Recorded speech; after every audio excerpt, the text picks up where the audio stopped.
if you look at his trial record, Winona Ryder lost the case, Scott Peterson lost the case. You know, I don't spend my time worrying about what his trial record truly is, although I hear through the grapevine, since I'm so connected in the legal circles, that he is not considered a good lawyer by any means when it comes to his actual practice of law, but he's great at being, you know, at the center of attention. The problem was that with Michael Jackson already is at the center of attention. He certainly doesn't need anyone else trying to get to the center of attention. What he needed was somebody who was going to be brass tacks. You know, let's look at the facts.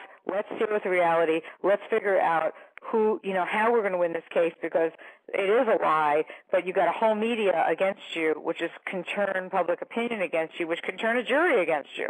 Right. I mean, these things do happen, and it was real. And it was Mesereau who came in and said, you know what?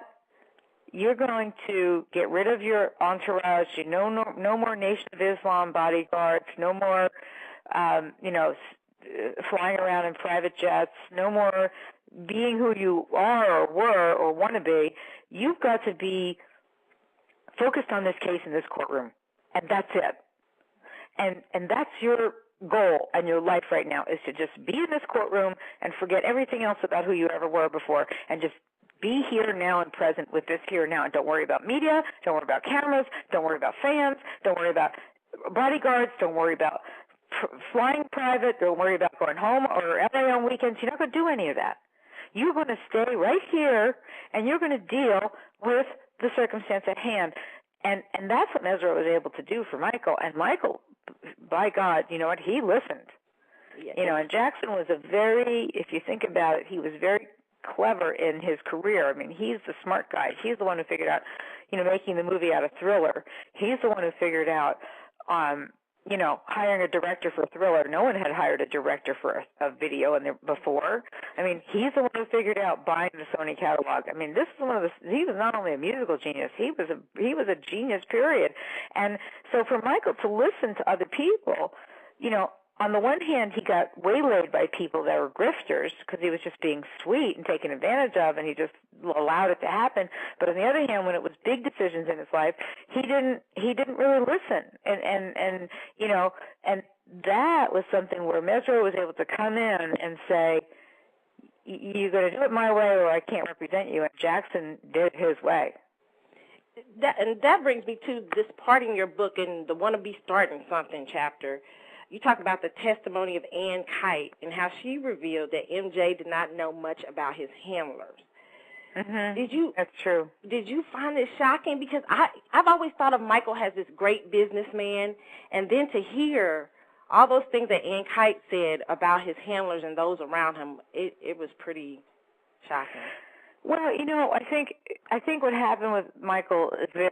You know, he made some incredible business decisions earlier on, you know, in buying the Sony catalog, in, you know, the kind of tours that he did. You know, he spent more money than most performers to make sure that the tour was everything it needed to be, with bad, with history. You know, like I say, the whole decision on Thriller with the video making. I mean, he was genius when it came to even buying Neverland, which turned out to be a huge investment for him. It was a genius decision to do. I mean, it wasn't just that he bought acres in a house somewhere. He bought 2,700 acres in the prime county of Santa Barbara. It's one of the most prime real estate areas in the world, which is why, again, I think Sneddon was after him, wanted him out of that county, which is very sad to think. But, you know, Oprah lives there now in that county. I mean, so does Al Gore. This is not just, you know, Michael found it before anybody found it. Yes. Okay. Neverland there. Neverland is yeah, people think of Neverland that it was a joke and it was a circus. It wasn't a joke and a circus. It was 2,700-acre ranch. Yes, fabulous. I mean, you know, I've been there. It's the beauty. It takes your breath away. And, you know, Mike was the one that found that and decided to live there. So he was great at making those kind of decisions. But then at some point in his life, you know, I don't know. I can't. I'm becoming a mind reader. I'm really speculating, but I do know that I can only imagine if you have people hounding you day and night, day and night, day and night. Do this, do that. Let us make a doll of you. Let us make a poster of you. Let us make a figurine of you. Let's sell Michael Jackson T-shirts. Let's sell whatever it was. And I know that was around him because that was testified to. Right. at some point you kind of get tired and you just figure, okay, let these guys do a T-shirt or make a video game or whatever they're doing, and you got to have somebody around. You got to have some friends. Right. But whoever was around him, there were people that were taking advantage. So these quote handlers, it just, there wasn't anybody that I guess either strong enough or I don't know.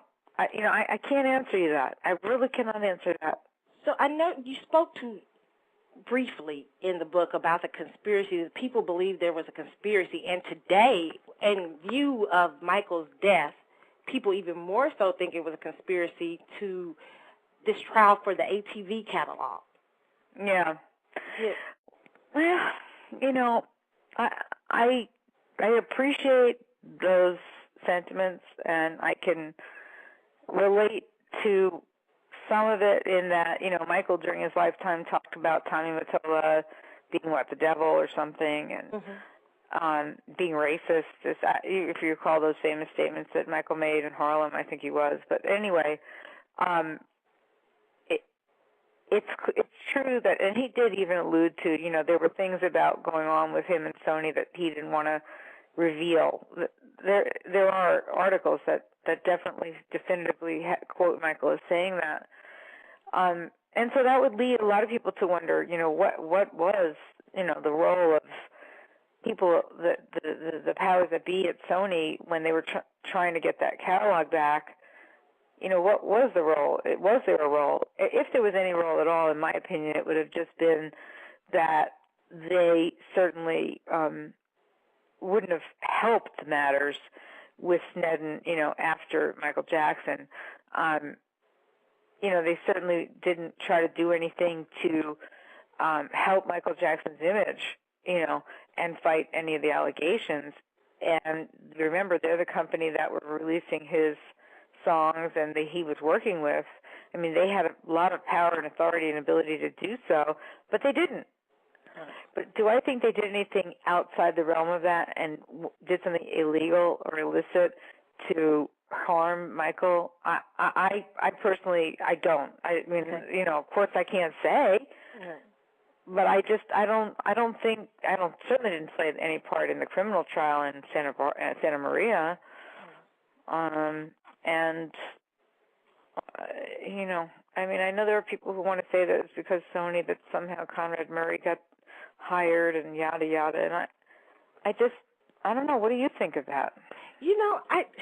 I'm actually very confused on that notion. Conrad Murray seems, it was just strange. The whole profile thing, everything to me is very strange on that. That's why I wanted to ask you, will that be your next big book?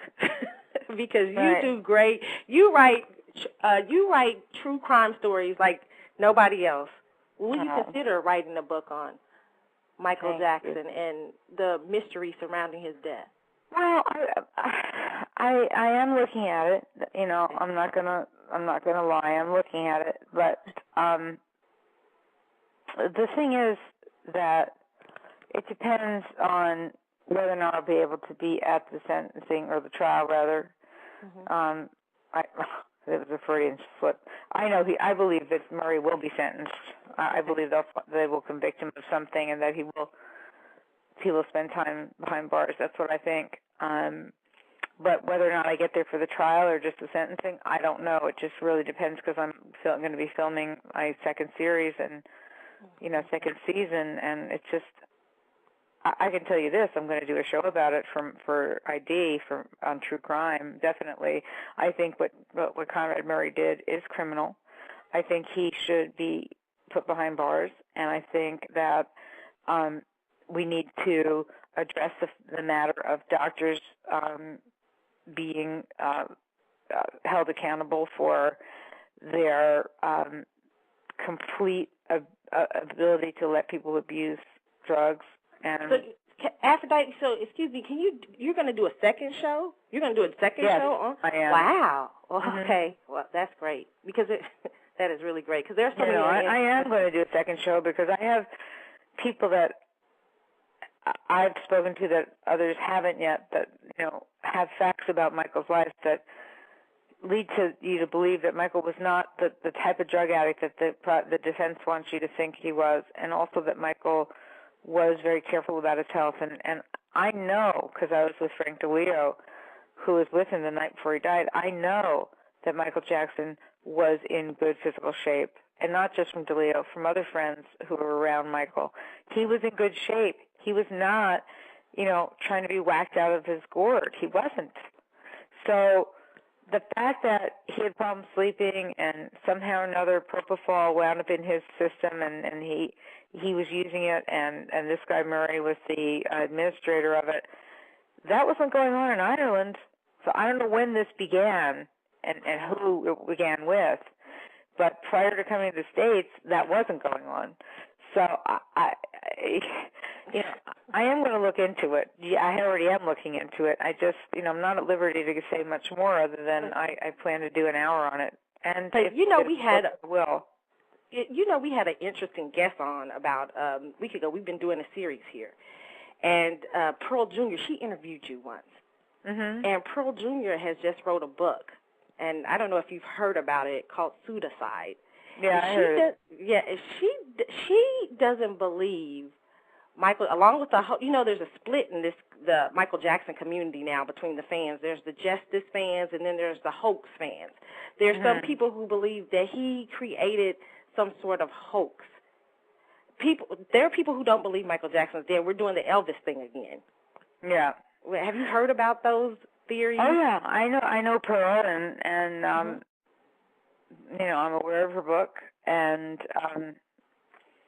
I know I get a lot of fan mail that people write to me about Michael, and every once in a while there's somebody who thinks he's alive. I will tell you that out of the fan mail I get, which is voluminous, it's maybe 2%. It's not. When you say it's a split community, I haven't seen it in what's coming to me anyway. It's more of, most people realize that Michael Jackson's dead, and then there's a very few people out there who want to hold on to this Elvis, Jesus, whatever thing that they want to believe. I mean, when you're looking at the situation of Michael Jackson's death, in light of all the things that have happened, you're looking more at, I know you can't say more on it, but are you looking on it more as it could have been a murder? Well, I certainly am I'm gonna be open-minded about it and take a look at what the evidence is going to be, because if that's the case, there'll be evidence that'll be indicative of that. If there was something deliberate going on, there'll be something somewhere that'll come out. But because I can't wait to hear your book on this. I hope you do a book on this, because I can't wait to hear your take about Michael Jackson. This whole thing, there's so much mystery surrounding that, and I really can't wait. I really hope that you consider doing a book on this, his story and what happened in those last several hours of his life. Because those last several weeks, those last several months. I mean, that's really the question. Again, once I'm able to get to the people who would have the best sources, and I'm able to delve into it, it's something that certainly I have thought of, and people have asked me about, and I'm certainly going to keep my mind open for it. I don't want to, for right now, the